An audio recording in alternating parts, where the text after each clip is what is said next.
বলুন। আপনার নাম কি মতিউর রহমান? হ্যাঁ, আমি মতিউর রহমান। বলুন কিভাবে সাহায্য করতে পারি? আমার নাম মিহিন, মিহিন? মিহিন রহমান। বাবা, আম্মু তোমাকে বকতেছে, শুনে যাও তো কি বলে। তোমার মাকে রিমোটের সেটিংটা একটু বুঝিয়ে দাও তো মা, আমি আসছি। আমি পারবো না। হ্যাঁ, কি কি যেন বলছিলে? মিহিন, মিহিন রহমান। হ্যাঁ, বলো কি বিষয়ে এসছো? আপনি তো পেশায় একজন অ্যাডভোকেট, তাই না? জি, তুমি ঠিক ঠিকানাতে এসছো। বলো কি সমস্যা? এখানেই বলবো? আচ্ছা, না না না, ঠিক আছে, আসো ভেতরে আসো।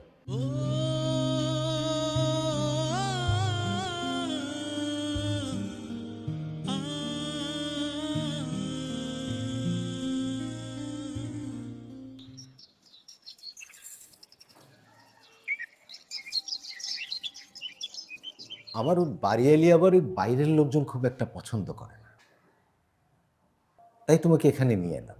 কিছু মনে করো না বাবা। আরে বসো।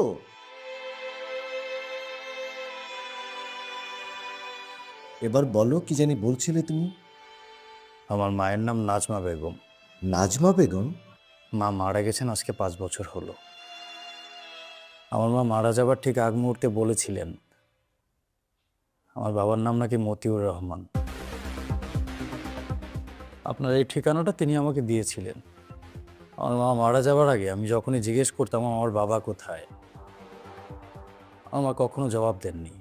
আমার ছোটবেলায় মা আমাকে বলতেন আমার বাবা নাকি আমাদের ছেড়ে অনেক দূরে চলে গেছেন। আমার জীবনের একটা সময় অবধি আমি জানতাম যে আমার বাবা মারা গেছেন। পরে অবশ্য বড় হবার পর জানতে পেরেছিলাম আমার বাবা এখনো বেঁচে আছেন। তিনি নাকি তার কোনো এক ভালোবাসার মানুষের সাথে সুখের সংসার করছেন। অনেক সময় আমার মা আমাকে আমার বাবার গল্প শোনাতেন। আমার বাবা দেখতে কেমন ছিলেন, তিনি কিভাবে কথা বলতেন, কিভাবে হাঁটতেন, আমাকে সবই বলেছেন। শুধু বলেননি আমার বাবা কোথায় থাকেন, তার নাম আর তার পরিচয়। সেটাও অবশ্য আমার মা মারা যাবার আগে আমাকে বলে গিয়েছিলেন। তারপর গত 5 বছর আগে আমি আপনাকে প্রথমবারের মতো খুঁজে বের করি। আমি অনেকবার আপনার এই বাসার নিচে থেকে ঘুরে গেছি, রাস্তায় আপনাকে দূরে থেকে দেখেছি, কিন্তু ডাক দেবার সাহস হয়নি। আপনি আবার ভাববেন না আমার আপনার প্রতি অভিযোগ আছে। আপনার প্রতি আমার কোনো রাগ অভিযোগ কিচ্ছু নেই। শুধু আজকে আপনার কাছে একটা আবদার নিয়ে আমি এসেছি। আবদার? জি, আবদার। আমি তো জন্মের পর থেকে কখনো আমার নিজের বাবাকে দেখিনি। আমার স্কুলে আমার সব বন্ধুদের বাবা যখন তাদেরকে স্কুলে দিয়ে আসতেন, আমার সাথে কখনো আমার বাবা যাননি।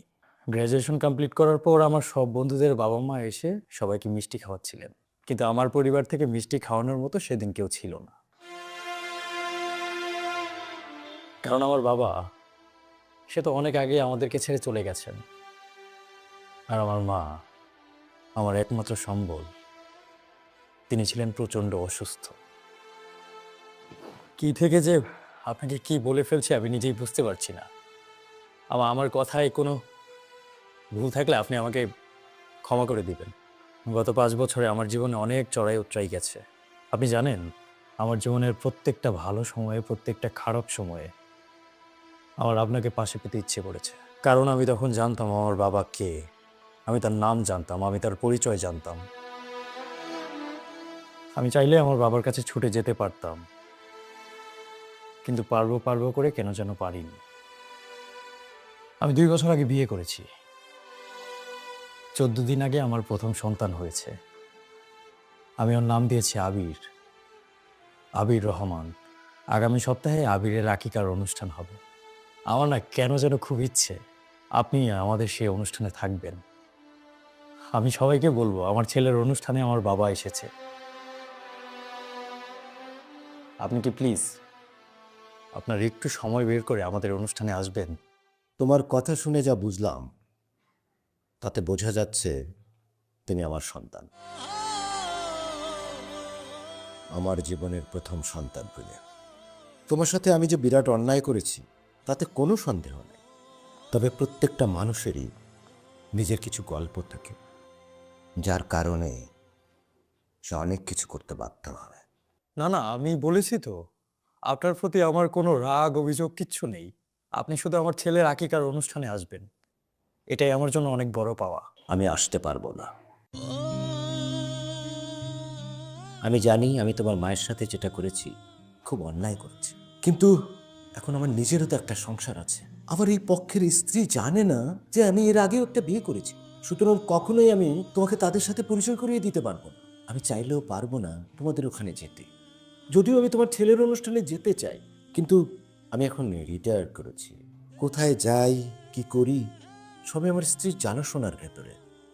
হঠাৎ অপরিচিত কোনো অনুষ্ঠানে গেলে সে যদি ওটা নিয়ে ঘাটাঘাটি শুরু করে, আমি বিপদে পড়ে যাব।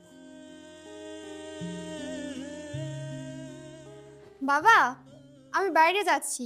আম্মুকে বলে দিবে যাতে চিৎকার চেঁচামেচি না করে, ফিরতে আমার একটু লেট হবে।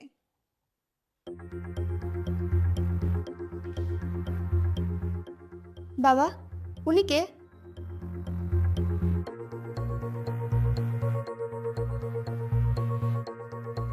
তুই চিনবি না? এটা আমার গ্রামের বাড়ির চাচাতো ভাই আফজালের ছেলে।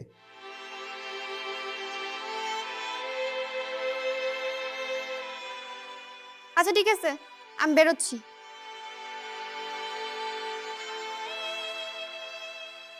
মা মারা যাবার পর আমি ভাবতাম আমার মা আমাকে কেন এত বছর আপনার ঠিকানা দেননি, আপনার পরিচয় দেননি। আজকে আমি বুঝতে পারছি আমার মা কেন এতগুলো বছর আপনার পরিচয়, আপনার ঠিকানা আমাকে দিতে চাননি। আগে আমার খুব করে আফসোস হতো কেন আমার বাবার পরিচয় আমার কাছে নেই, কিন্তু আজকে না আফসোস হচ্ছে যে কেন আপনার মতো বাবার পরিচয় আমার কাছে আছে। এখন আমার মনে হচ্ছে আপনার মতো বাবার পরিচয় যদি কোনোদিন আমার কাছে না থাকতো, আমার জন্য হয়তো সেটাই অনেক বেশি ভালো হতো। আমার নিজের না দেখা না জানা বাবাকে সারাটা জীবন অন্ধের মতো ভালোবেসে যেতাম, সারাটা জীবন এই আফসোসেই কাটিয়ে দিতাম যে আমার বাবা হয়তো খুব ভালো একজন মানুষ ছিলেন, তিনি আমার কাছে থাকলে হয়তো আমার কষ্ট আরো অনেকটা কমে যেত। আজকে নিজের উপর প্রচন্ড আফসোস হচ্ছে, নিজের উপর রাগ হচ্ছে, নিজেকে মারতে ইচ্ছা করছে, কারণ আমি এতগুলো বছর একটা ভুলের উপর দাঁড়িয়েছিলাম। আপনার মতো জন্মদাতা পিতার সাথে হয়তো কোনোদিন দেখা না হলেই আমার জন্য অনেক বেশি ভালো হতো।